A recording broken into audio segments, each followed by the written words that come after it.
बिस्मिल्लाहिर्रहमानिर्रहीम। अस्सलामुअलैकुम। आज की मेरी वीडियो बड़ी इंफॉर्मेटिव और इंटरेस्टिंग भी है, क्योंकि इस वीडियो में मैं कुछ बातें डिस्कस कर रही हूँ कि वर्कशीट्स के हवाले से कि वर्कशीट्स की इम्पोर्टेंस क्या है, ये क्या करती हैं, और कुछ ऐसी वर्कशीट्स हैं जिनको करने से हम बच्चे का दिमाग और ज़्यादा तेज़ कर सकते हैं। यानी कि इन वर्कशीट्स की बदौलत बच्चे का दिमाग का IQ लेवल उसका बहुत अच्छा हो सकता है और उसकी ज़हनी सलाहियत भी बढ़ जाती है। और मज़ीद ये कि जैसे विंटर ब्रेक्स हैं या बच्चों के पास फ़ारग टाइम होता है, तो उस फ़ारग वक्त में बच्चे क्या करते हैं कि वो मोबाइल के साथ जुड़ जाते हैं। अब मोबाइल यूज़ करने के बहुत सारे हार्मफुल इफ़ेक्ट्स हैं जो हम आपको भी पता है और हमें भी। तो लिहाजा इन एक्टिविटीज़ को या इन वर्कशीट्स को करने से एक तो बच्चों की मोबाइल से जान छूट जाएगी, और दूसरे ये बच्चे वर्कशीट्स को बड़े इंटरेस्टिंग वे में करते हैं जिससे उनकी ज़हनी सलाहियतों में इजाफा होता है। चलें हम स्टार्ट करते हैं कि वो वर्कशीट्स आज मेरे पास कौन कौन सी हैं। इसकी इंशाल्लाह इसकी जो PDF फाइल में बना के इन वर्कशीट्स की अपने तमाम ग्रुप्स में शेयर कर दूंगी। अगर कोई इसका प्रिंट निकलवाना चाहे और बच्चों को करवाना चाहे तो वो भी इसे प्रिंट आउट करवा के अपने बच्चों को यूज़ कर सकता है। इसके अलावा वो गूगल से सर्च करके खुद भी इस किस्म की एक्टिविटीज़ अपने बच्चों के लिए प्लान कर सकते हैं। चलिए स्टार्ट करते हैं आज की वीडियो। आज मेरे पास जो है वो 4 किस्म की वर्कशीट्स हैं जिसे मैं आपके साथ डिस्कस करूँगी। स्पॉट द डिफरेंसेस, यानी कि इस वर्कशीट्स में आपने बच्चे से कहना है कि फाइंड आउट द डिफरेंस। आके आप गौर से देखें कि इसमें क्या डिफरेंस है। जैसे फर्स्ट ऑफ ऑल इसमें 3 सर्कल हैं, नीचे वाले में 2 सर्कल हैं, ठीक है। इधर 3 वेव्स हैं, इधर 2 वेव्स हैं। नेक्स्ट में देखें इधर भी 3 है और नीचे 2 है। इधर क्रेब है, इधर आप नीचे वाले में देखें इधर क्रेब नहीं है। मतलब एक वर्कशीट में आप बच्चों को ये बताएंगे कि ये डिफरेंस है और नेक्स्ट वर्कशीट्स बच्चों ने जो है वो खुद सॉल्व करनी है। अब ये देखिए ये जितने भी वर्कशीट्स हैं ये सारी इसी तरीके हैं कि फाइंड द डिफरेंसेस। इसमें काफ़ी इजी भी हैं और काफ़ी टफ भी हैं, आप ये देख सकते हैं। लेकिन आपको मैं ये सारी इंशाल्लाह शेयर करूँगी। आपने अपने बच्चे की एज के अकॉर्डिंग या उसकी ज़हनी सलाहियतों के मुताबिक आपने उनको ये वर्कशीट सॉल्व करने के लिए दे देनी है कि आप इसकी कलरिंग कर सकते हैं, इसमें डिफरेंसेस मालूम कर सकते हैं, ठीक है। जैसे आपके बच्चे का ज़हनी लेवल है उस तरीके से ये देख लें। ये सारी वर्कशीट्स जो है वो मैंने फाइंड आउट की हैं इंटरनेट से कि बच्चे की एज के अकॉर्डिंग।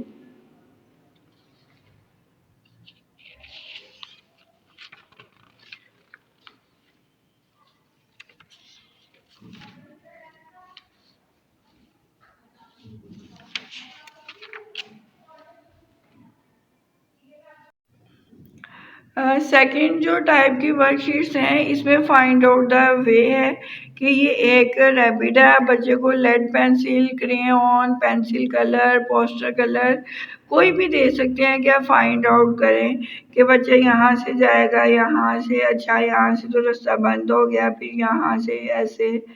फिर जो बच्चे ब्रिलियंट होते हैं वो फ़ौरन से जो है वो ऐसे पिक कर लेंगे। एक आप उन्हें बताएंगे कि बच्चे को गाइड करेंगे जी रैबिट ने गाजर तक पहुंचना है कि वो कैरेट कैसे हासिल करेगा।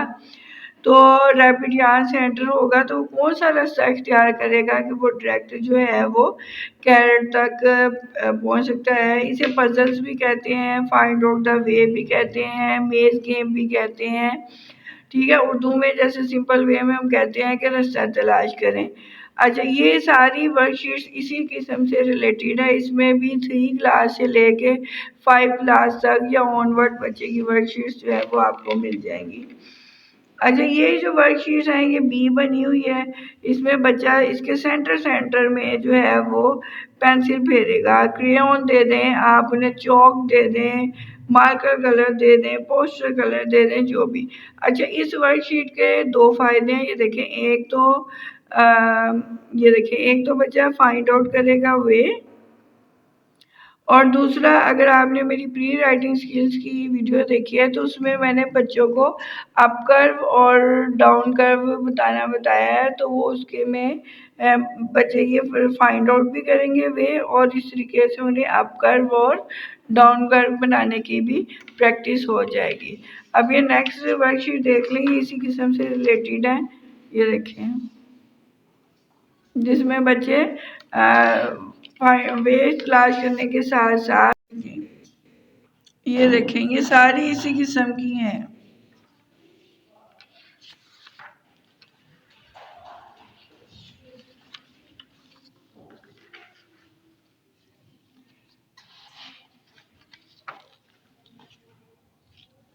ये देखेंगे, ये थोड़ी बड़े बच्चों के लिए है कि have the chicks get to the mother hen, यानी कि ये बच्चे हैं और उसे रास्ता तलाश करके उन्होंने अपनी मदर तक पहुंचना है। ठीक है, ये दो बच्चे ऊपर हैं और दो बच्चे जो हैं वो नीचे। ये देखिए, ये और यानी कि उससे ज़्यादा हैवी है, जो बच्चे ज़्यादा ब्रिलियंट है ये उनके लिए है। अच्छा, ये देखिए, इसमें भी ये भी है, ये शेप्स के साथ है कि शेप्स के साथ साथ आपने सर्कल के साथ कलर करते जाना है, और जहाँ जहाँ सर्कल है और उसके साथ साथ आपने वे भी फाइंड आउट करना है, और आपने उस बच्चे तक भी पहुंचना है। इस वर्कशीट से देखिए बच्चों को शेप्स की भी बहुत अच्छे से पहचान हो जाएगी कि सर्कल कौन सी है, ट्रायंगल कौन सी है, क्योंकि इसमें ये सारी शेप्स की हैं। अगर आपने बच्चे को शेप्स की पहचान करवानी है तो ये वर्कशीट उनके लिए बहुत बेस्ट है। वैसे शेप्स की पहचान के लिए हमने नर्सरी क्लास में और भी वीडियोस अपलोड की हुई हैं। अगर आप शेप्स की पहचान करवाना चाह रहे हैं तो वो वीडियोस भी देख लीजिएगा। अच्छा, ये जो 4 किस्म की वर्कशीट है इसमें ये बहुत ही इंटरेस्टिंग है।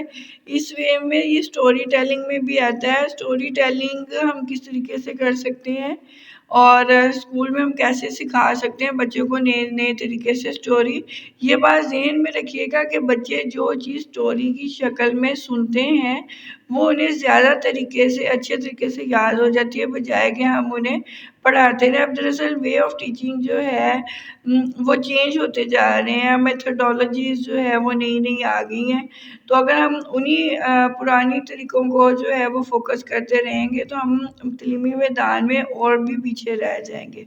तो इसलिए मैंने जो है ये मेथडोलॉजी थोड़ी सी स्टोरी टेलिंग की चेंज की है, और इंशाल्लाह इस पे हम एक वीडियो कंप्लीट बनाएंगे कि स्टोरी टेलिंग क्लास में हम किस किस तरीके से सिखा सकते हैं।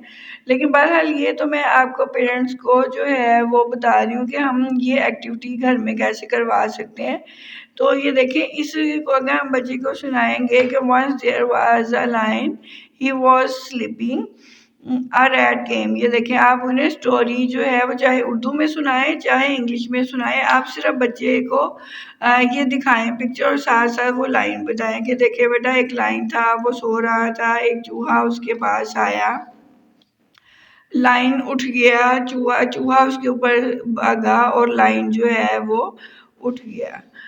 ठीक है, शेर को बहुत ज़्यादा गुस्सा आया और शेर ने चूहे को दबोच लिया। चूहा जो है वो बहुत ज़्यादा डर गया और उसने कहा कि मुझे छोड़ दें, और लाइन ने उसे छोड़ दिया। थोड़े दिनों बाद एक हंटर आया, उसने लाइन को जो है वो जकड़ लिया। फिर चूहा आया, चूहे ने देखा कि लाइन जो है वो फंसा हुआ है, तो उसने जाल को कुतरना शुरू कर दिया। देखें, चूहे ने अपने शार्प दांतों से का इस्तेमाल किया और लाइन की रस्सी जो है वो अपने दांतों से काटना शुरू कर दी।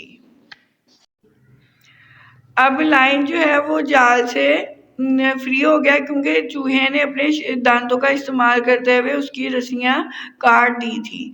अब लाइन और रेड जो है वो फ्रेंड्स बन गए हैं। अब अच्छा, अब ये जितने भी स्केचेस मैंने आपको स्टोरी के दिखाए हैं, इसको आप दो तरीके से बच्चे को करवा सकते हैं। एक तो जैसे मैंने स्टेप बाय स्टेप आपको स्टोरी सुनाई, आप बच्चे को स्केच दिखा सकते हैं, और स्टोरी सुनाने के बाद आप बच्चे से पूछ सकते हैं कि जो स्टोरी मैंने सुनाई वो आप मुझे सुनाएं। फिर इसी एक्टिविटी को हम इस तरीके से भी प्लान कर सकते हैं कि आप बच्चे को ये सारी वर्कशीट्स जो है वो मिक्सअप कर दें।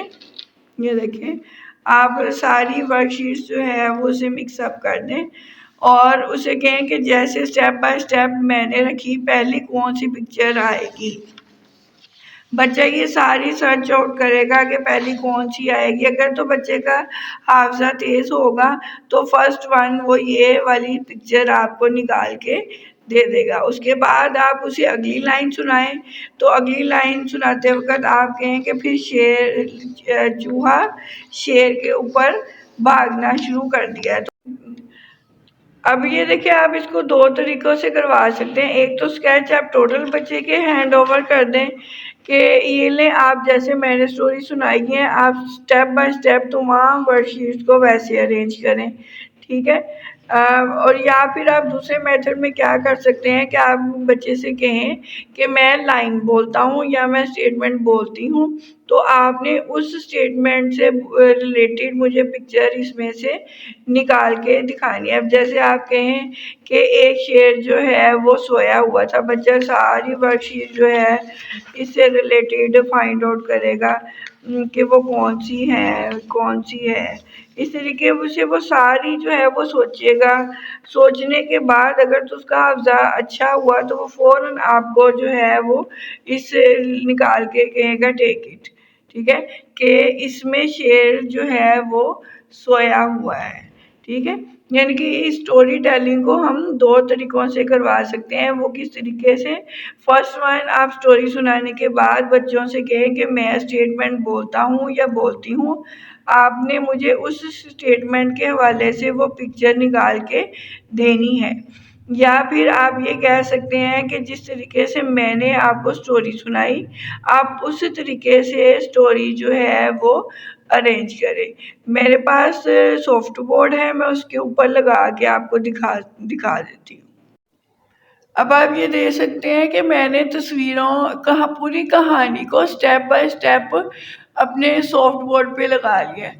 अगर आपके पास सॉफ्ट बोर्ड जो है वो मौजूद नहीं है तो आप ऐसे ही वर्कशीट्स को टेबल के ऊपर रख के या ज़मीन पे अरेंज करके बच्चे को स्टोरी सुना सकते हैं।